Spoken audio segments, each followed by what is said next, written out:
Okay, everyone, before we begin working out these elevator situations, let us consider conceptually what's happening in an elevator as in terms of the forces acting on you as you're going either up the elevator or down the elevator. So, for example, consider this man here who's in an elevator. So as the man's in the elevator, right now he's at rest. So meaning the forces acting on him must be balanced. So there's the normal force from the floor acting on him, and there's also gravity acting on him. And so those forces have to be balanced.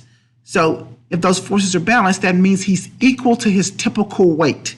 Remember what we said what weight is. Weight is nothing more but the normal force acting on the individual. When you're standing on a scale, that's what a scale measures. So several things could be happening. The man could either be speeding up, going up the elevator, or he could be slowing down going up the elevator. He could be speeding up going down the elevator, or he can be slowing down while moving down the elevator. Okay, so considering those situations, let us discuss what's happening in each case before we get to the actual assignment. So if you're speeding up, going up the elevator, but think about this for a second, that the forces, the normal force acting on the guy has to be larger than gravity. The normal force has to be the dominant force, because think about it. If he's speeding up, going up, think about that the floor here has to be pushing on him stronger than the gravitational force is acting against him. So he's speeding up, going up, the normal force has to be larger. And the moment he starts slowing down while going up, the gravitational force has to be larger. In other words, the gravitational force has to be the dominant force. Now, what happens is he switches his direction? What happens if he starts going down the elevator? So if he's speeding up, going down, that makes sense that gravity has to be the dominant force. So which just means the normal force shrinks. And of course, lastly, the moment he gets close to the bottom, he starts slowing down just before he comes to a stop. And of course, if he's slowing down, going down, the normal force acting against his feet has to go against his inertia, right? Because it has to slow him down. So the normal force is larger than gravity. Okay, so I just wanted to be sure everybody understood that first, like understood that conceptually before we got to working out these actual problems. Okay, so now, whenever you're working on these elevator situations, the goal, well, let me pull this up. Okay, so looking at this here, whenever we're working on these elevator situations, the goal is to basically take all of these diagrams. You want to analyze these diagrams and you want to classify them as being either one of three things.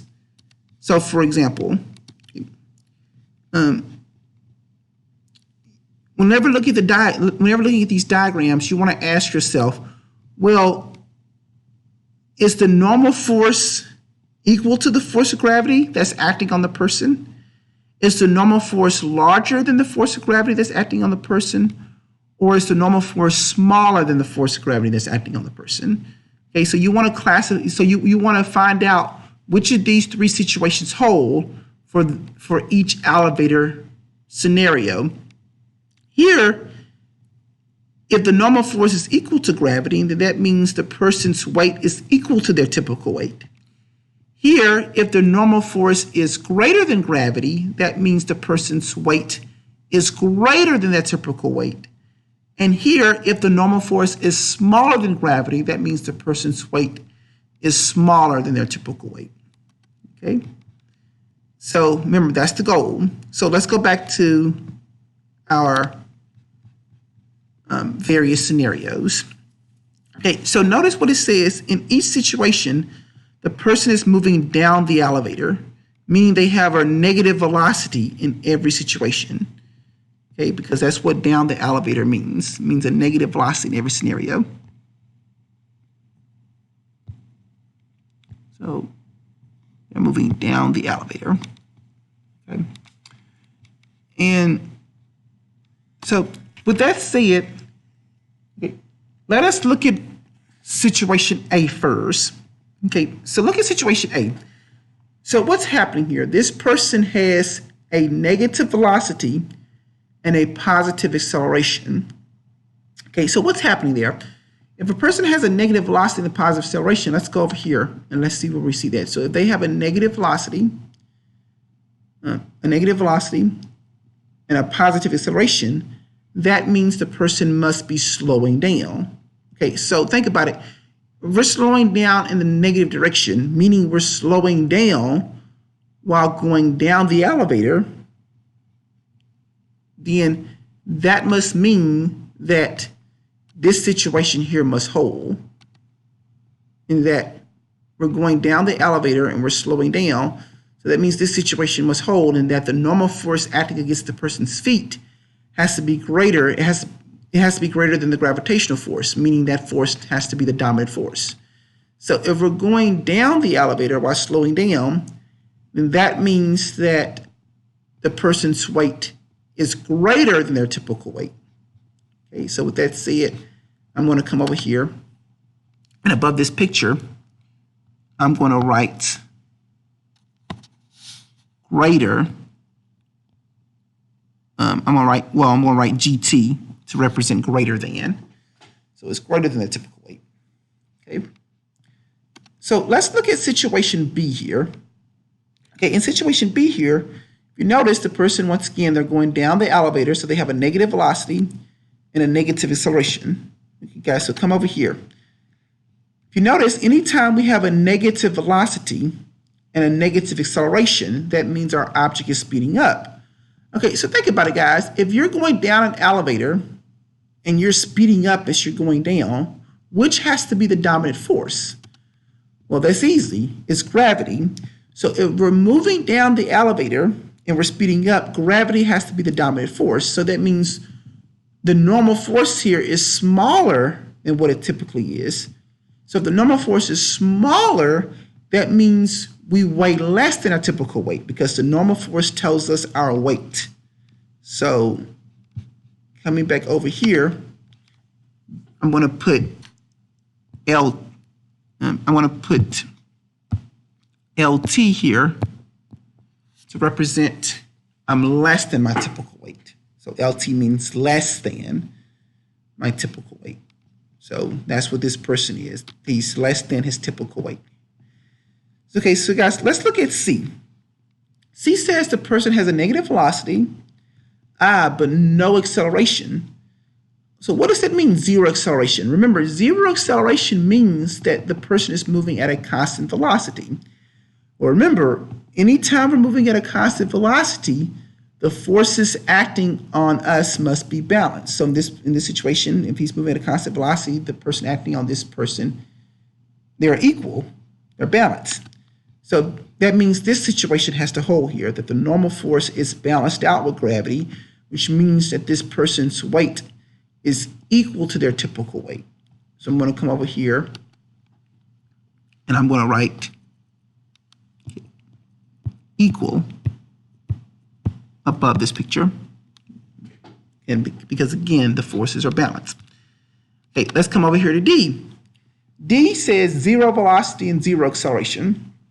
Okay, zero velocity and zero acceleration. What does that mean?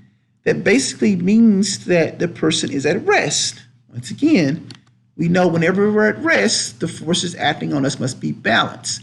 So this person here is once again equal to his typical weight, because the normal force is equal to gravity. So they are equal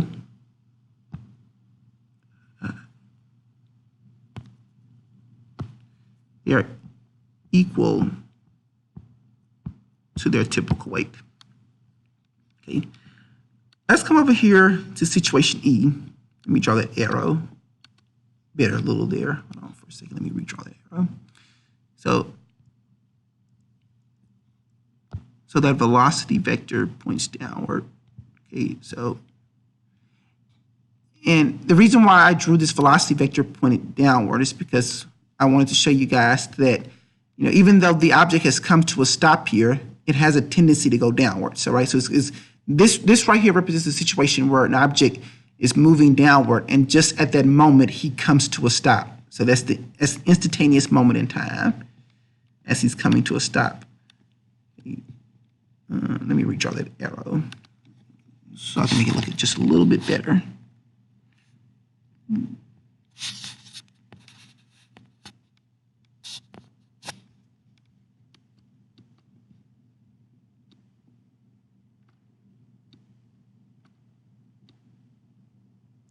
Okay, that looks better. Let me redraw this one here as well.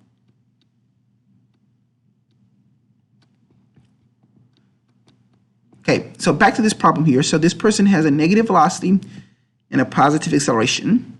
So coming over here, okay, if we have a negative velocity and a positive acceleration, that means that we must be slowing down. So this person is slowing down while moving down the elevator. So with that said, if they're slowing down while moving down the elevator, that means that the gravitational force vector must be smaller than the normal force. The normal force is greater than gravity because their inertia is going downward, but the normal force pushes up against their feet to slow them down. Okay, so here we're greater than our typical weight. So I'm going to write GT for greater than our typical weight. And looking at this last situation here,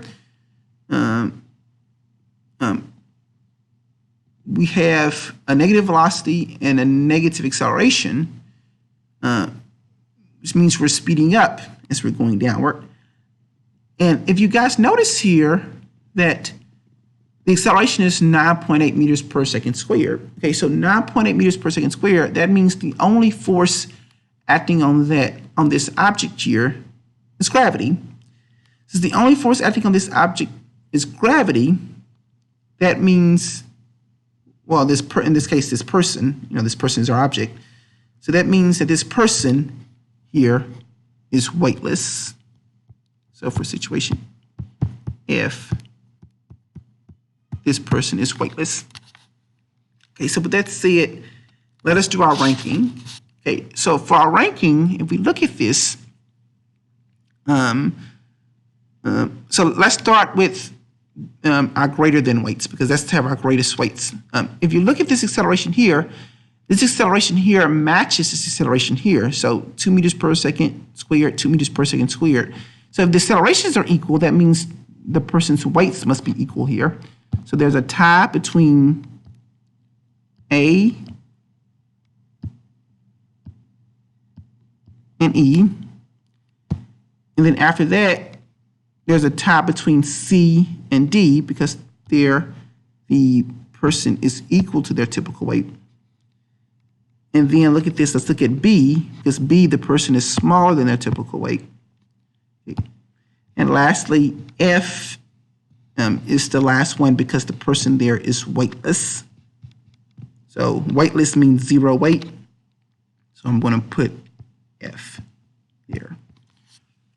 Okay, so that's what we do. If you guys have any questions, please come see me.